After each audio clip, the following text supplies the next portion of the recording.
She let him win the first round, just to watch him beg for the second. Stargazer's Gambit. Lydia Blackwell adjusted her oversized scarf against the biting Wyoming wind, her eyes never leaving the telescope's viewfinder. At 32, she had finally secured the research grant that would make or break her career in astronomical photography. 3 weeks in Grand Teton National Park to capture the rare celestial alignment that occurred only once every 70 years. Perfect isolation, perfect focus, or so she thought. That's quite the setup you've got there. The deep voice startled her.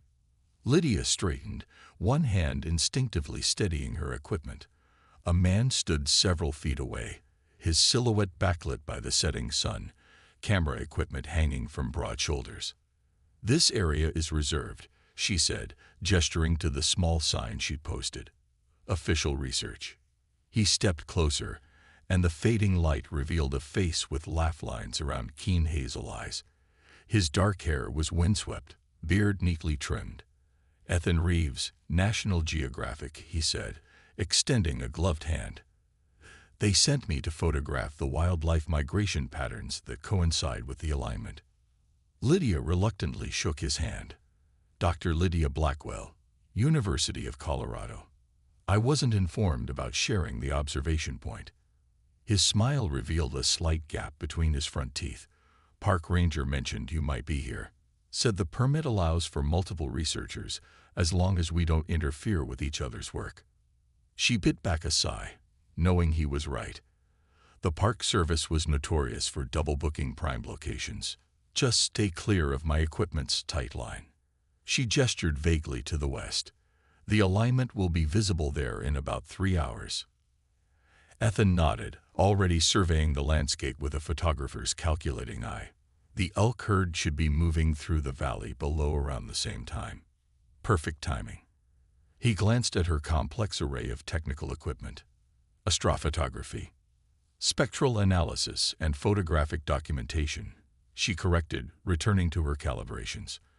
"I'm tracking how the alignment affects light wavelengths through our atmosphere." "Sounds fascinating." Lydia waited for the usual glazed expression non-scientists got when she explained her work, but Ethan was examining her setup with genuine interest. "The temperature's dropping fast," he observed. "Mind if I set up my tent nearby? Better than hiking back to the ranger station in the dark." She wanted to object but couldn't find a reasonable argument. "Just keep your lights off after sunset. Any artificial illumination will contaminate my readings." As twilight deepened into darkness, Lydia found herself increasingly aware of Ethan's presence. Unlike most people who fidgeted in nature's silence, he moved with deliberate quiet, setting up his equipment with practiced efficiency. Occasionally, she caught him watching the sky with naked appreciation that reminded her of why she'd fallen in love with astronomy in the first place. "Coffee?" he offered, approaching with a thermos. "It's getting bitter out here." The steam rising from the cup was too tempting to refuse. "Thanks," she murmured, accepting it with gloved hands. "So what brings a stellar scientist to this particular alignment?" Ethan asked, keeping his voice low. Besides the obvious rarity. Something in his tone, lack of condescension, perhaps, made Lydia answer honestly. "It might confirm my theory about atmospheric interference patterns. If I'm right, it could change how we calibrate deep space imaging. And if you're wrong, 3 years of research down the drain, and back to teaching astronomy 101 to hungover freshmen." His laugh was warm in the cold air. "High stakes. Always are." She sipped the coffee, surprised by its rich flavor. "What about you? Plenty of wildlife photographers out there. How'd you land this gig?" Ethan's eyes crinkled at the corners. "Pure stubbornness. Spent 6 months tracking these elk, documenting how celestial events affect their migration. Editor thought I was crazy until the preliminary shots came in." For the next hour, they worked in companionable silence. Lydia found herself stealing glances at Ethan as he periodically checked his equipment, his profile strong against the starlit sky. He had unexpected depths, quoting Carl Sagan while discussing light pollution, asking intelligent questions about her research that showed he'd done his homework. When the alignment began, Lydia lost herself in the work, fingers flying over equipment controls, eyes darting between readings. Beside her, Ethan's camera clicked rhythmically, capturing the elk herd moving like shadows across the moonlit valley below. "Beautiful," he whispered as a meteor unexpectedly streaked across the alignment. Lydia looked up from her viewfinder to find him watching her instead of the sky. Heat that had nothing to do with her coffee rushed to her face. "You're missing your shot," she said softly. "I'm not so sure about that," he replied. The air between them seemed to crackle with the same energy she was measuring in the atmosphere. Later, she would blame the altitude, the excitement of scientific discovery, or the isolation. But in that moment, when Ethan leaned closer, all rationalizations faded. "We shouldn't," she murmured, even as she tilted her face toward his. "Probably not," he agreed, his breath visible in the cold night air. "Tell me to stop." Instead, Lydia closed the distance between them. His lips were warm despite the frigid temperature, his kiss confident but questioning. Her equipment hummed around them, recording the celestial show while they created gravity of their own. His hand gently cradled her face, thumb tracing her cheekbone as if memorizing its contour. The kiss deepened, and Lydia found herself pressing closer, scientific objectivity, forgotten in the unexpected chemistry of human connection. A sudden alert from her equipment broke the moment. Lydia pulled away, breathless and disoriented, turning quickly to check the readings. "The peak's starting," she said, voice unsteady. Ethan nodded, stepping back to his own equipment without comment. For the next 2 hours, they worked separately, the professional mask firmly back in place. Only occasionally did their eyes meet, acknowledging the current still running between them. Dawn found them exhausted but triumphant, each having captured what they came for. As they packed their equipment, the awkwardness Lydia had expected failed to materialize. "Got what you needed?" Ethan asked, collapsing his tripod. "The readings are promising." She nodded. "You?" "Some of my best work." He hesitated. "I'm headed to Yellowstone next. Similar project, different herd." Lydia secured her laptop in its padded case. "I'm here for 2 more weeks. The alignment continues, even if the peak has passed. Dinner at the lodge tonight," he suggested casually. "Compare notes." She should say no. Professional boundaries existed for good reason. Yet Lydia found herself nodding. Strictly professional. Of course. His smile suggested otherwise. Of course. That evening, dinner stretched to drinks by the lodge's massive stone fireplace. One night became 2, then 3, always beginning with research discussions that inevitably drifted to personal revelations. Ethan had abandoned a corporate career to pursue photography. Lydia had defied family expectations of medicine to chase the stars. They wanted predictability, she explained on their 5th night, tucked into a corner of the otherwise empty lodge bar. Astronomy was too uncertain. And now they brag about their daughter, the scientist. She smiled ruefully. "Success is the great validator. And if you hadn't succeeded, I'd still be watching the stars, just with less expensive equipment." Their laughter mingled like their breath in the cold night air when they stargazed after dinner. Each evening ended the same way. Lingering touches, heated kisses, then reluctant separation at her cabin door. The professional line bent, but never broke. Until their last night. "I leave tomorrow," Ethan said as they walked back from dinner, the path illuminated by starlight. "Early flight to Montana." Lydia nodded, trying to ignore the heaviness in her chest. "My team arrives next week. The real work begins." They stopped outside her cabin. The moment waited with unspoken possibilities. Ethan touched her face gently, thumb tracing her lower lip. "Bad timing," he murmured. "Terrible," she agreed, taking his hand and pulling him toward the door. Inside, professional pretenses dissolved. Ethan's photographer's hands mapped her body with exquisite attention to detail, drawing out sensations that left her gasping his name into the thin mountain air. Their bodies moved together with increasing urgency, the outside world forgotten as they generated their own heat in the small cabin. The altitude, Lydia whispered afterward as they lay tangled in sheets, her head resting on his chest, makes everything more intense. Ethan's laugh rumbled beneath her ear. I don't think we can blame the altitude for this. Morning arrived too quickly. Standing in the doorway, Ethan pulled her close for one last kiss. This doesn't have to be goodbye, you know. Lydia stepped back, reality reasserting itself. We both have careers that don't exactly accommodate relationships. You're always traveling, and I'm either teaching or locked in an observatory. Or we could try anyway. He tucked a strand of hair behind her ear. I'm in Colorado every few months. Your university isn't far from Denver. Hope fluttered dangerously. You hardly know me. I know enough to want more time. He pressed a business card into her hand. Ball's in your court, stargazer. After he left, Lydia stood on the porch watching his truck disappear down the winding road.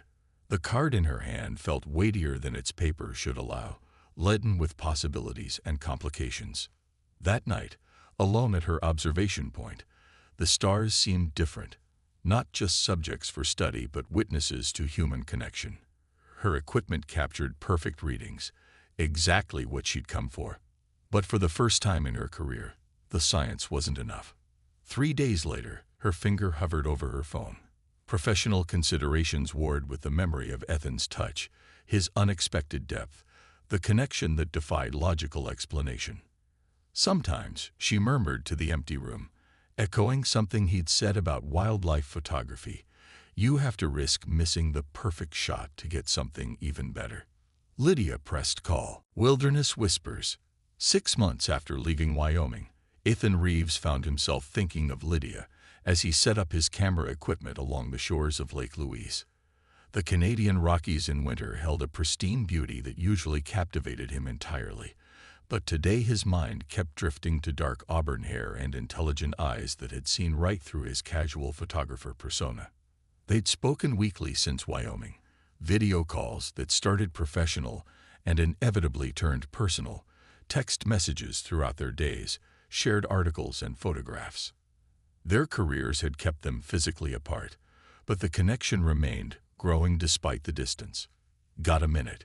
The park ranger approached, clipboard in hand. Need to brief you on the restricted areas before tomorrow's shoot. Ethan nodded, forcing his attention back to work. National Geographic had commissioned a major feature on wildlife adaptation to climate shifts in Banff National Park, a career-defining opportunity. 3 weeks of solo trekking through remote terrain to capture images no one else had managed. Or so he'd thought. There's another research team already at the North Ridge site, the ranger continued. University research project tracking night temperature variations. We've cleared you to share the area. Ethan nodded, only half listening as he adjusted his lens. His satellite phone chimed with an incoming message, probably Lydia. They'd planned to connect before he went off-grid tomorrow. Their lead scientist arrived yesterday, the ranger added. Dr. Blackwell seemed amenable to coordination. Ethan's head snapped up. Dr. Lydia Blackwell. The ranger checked his clipboard. That's right. You know her. His heart rate accelerated. We've worked in proximity before. After the ranger left, Ethan stared across the frozen lake, mind racing. 6 months of long-distance connection, and now Lydia was here, in the same remote location, without warning. His last text from her had mentioned a new research opportunity, but no details. That evening, he made his way to the North Ridge Research Station, a cluster of small cabins nestled among towering pines. Light glowed from one window, silhouetting a familiar figure bent over what appeared to be monitoring equipment. Ethan hesitated before knocking, suddenly uncertain. They'd grown close through screens and phone calls, but physical reality was different. What if the chemistry had been situational, a product of Wyoming's isolation? Before he could retreat, the door swung open. Lydia stood framed in the doorway, wearing a heavy sweater and practical thermal lightings, hair pulled back in a messy ponytail. For a moment, she simply stared. Surprise, she finally said, voice carefully neutral. "You knew I'd be here," he realized. A small smile played at her lips. "I might have requested this specific project when I saw the location in your last email." Professional sabotage, Dr. Blackwell. Despite his teasing tone, uncertainty lingered. Professional adjacency, she corrected, stepping back to invite him in. "My research is legitimate." The location choice was opportunistic. The cabin was small, dominated by computer equipment and monitoring devices. A narrow cot occupied one corner, barely visible beneath stacked reference materials. "Coffee," she offered, moving to a hot plate that seemed to be the cabin's only kitchen appliance. "6 months of calls, and you never mentioned this project," Ethan said, accepting the steaming mug. Lydia tucked a strand of hair behind her ear, a gesture he remembered from Wyoming. "I wasn't sure it would be approved in time. And I wasn't certain you'd want." She gestured vaguely between them. "Want what?" "Complications," she said softly. "Reality versus theory." Understanding dawned. Their relationship had existed in a safe space. No professional conflicts, no need to navigate physical presence while maintaining career boundaries. Easy to romanticize something that never had to face everyday complications. "And now?" Ethan asked, stepping closer. "Now I'm here to measure atmospheric temperature variations at high altitude," she said, professional mask firmly in place. "And you're here to photograph wildlife." "Very practical," he noted, setting down his coffee. "But that doesn't answer my question." The monitoring equipment beeped, saving her from responding. Lydia turned quickly, checking readings before making notations in a weatherproof journal. Ethan watched her work, recognizing the focus he'd admired in Wyoming. "My first trek starts tomorrow," he said after she finished. "Northern section, 3 days, tracking a wolf pack that's adapted unusual hunting patterns." Lydia nodded, still focused on her equipment. "The temperature drops are most significant in that region. My research assistant arrives next week, but until then I'm handling readings alone." "Sounds isolating." "I'm used to it." She finally met his eyes. "Most significant scientific breakthroughs happen in isolation. And most significant human connections don't," he countered. Something shifted in her expression. "Ethan, we both know our careers don't allow for conventional relationships. You're constantly traveling, and I can't do meaningful research from populated areas.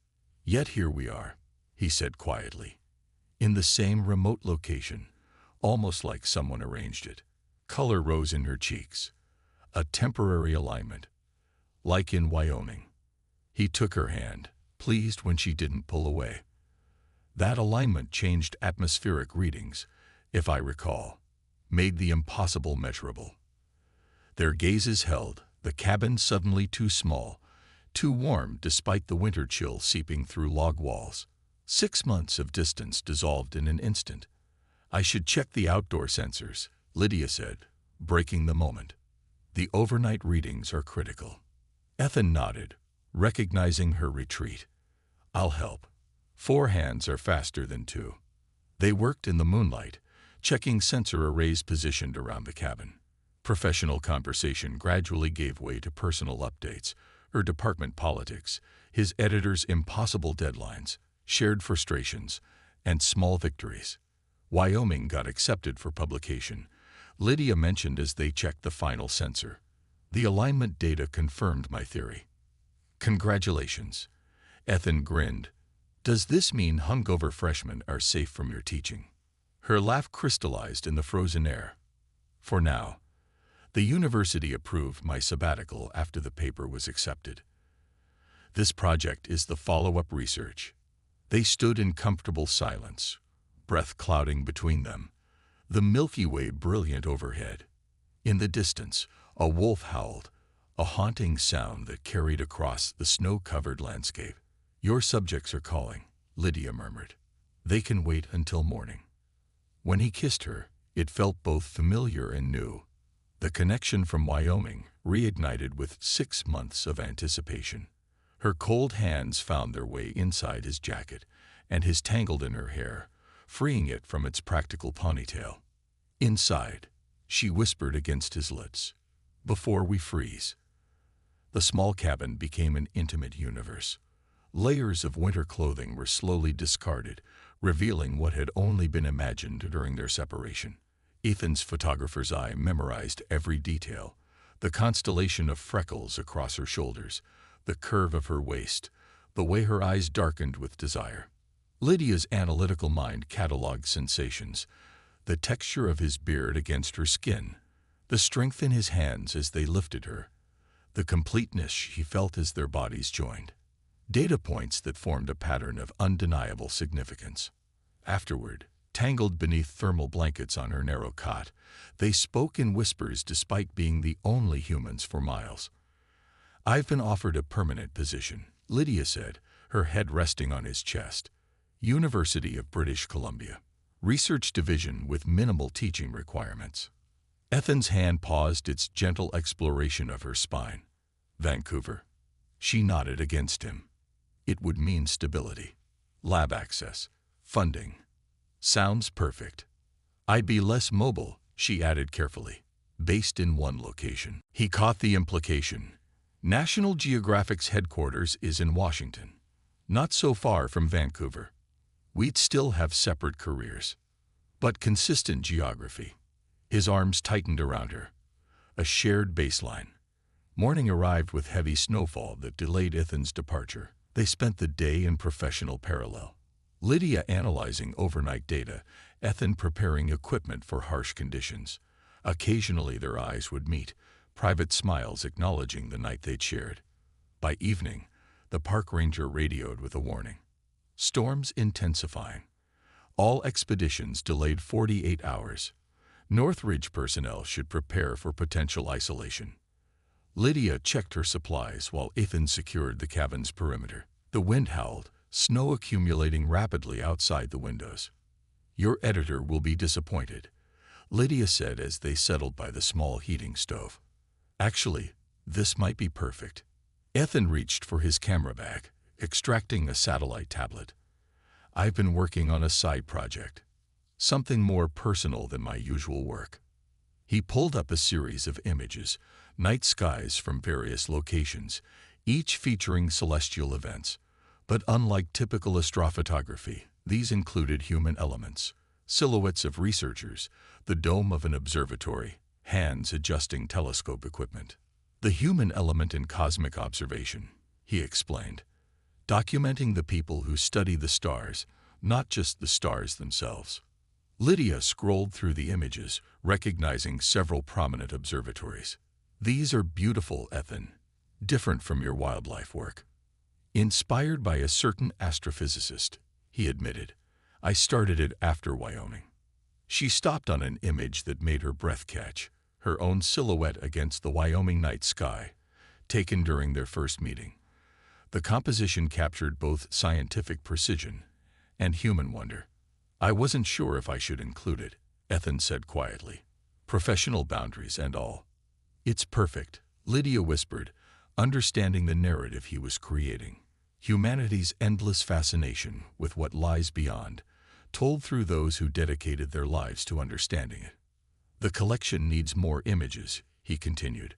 "Vancouver has exceptional coastal views of the night sky." Lydia set down the tablet, turning to face him fully.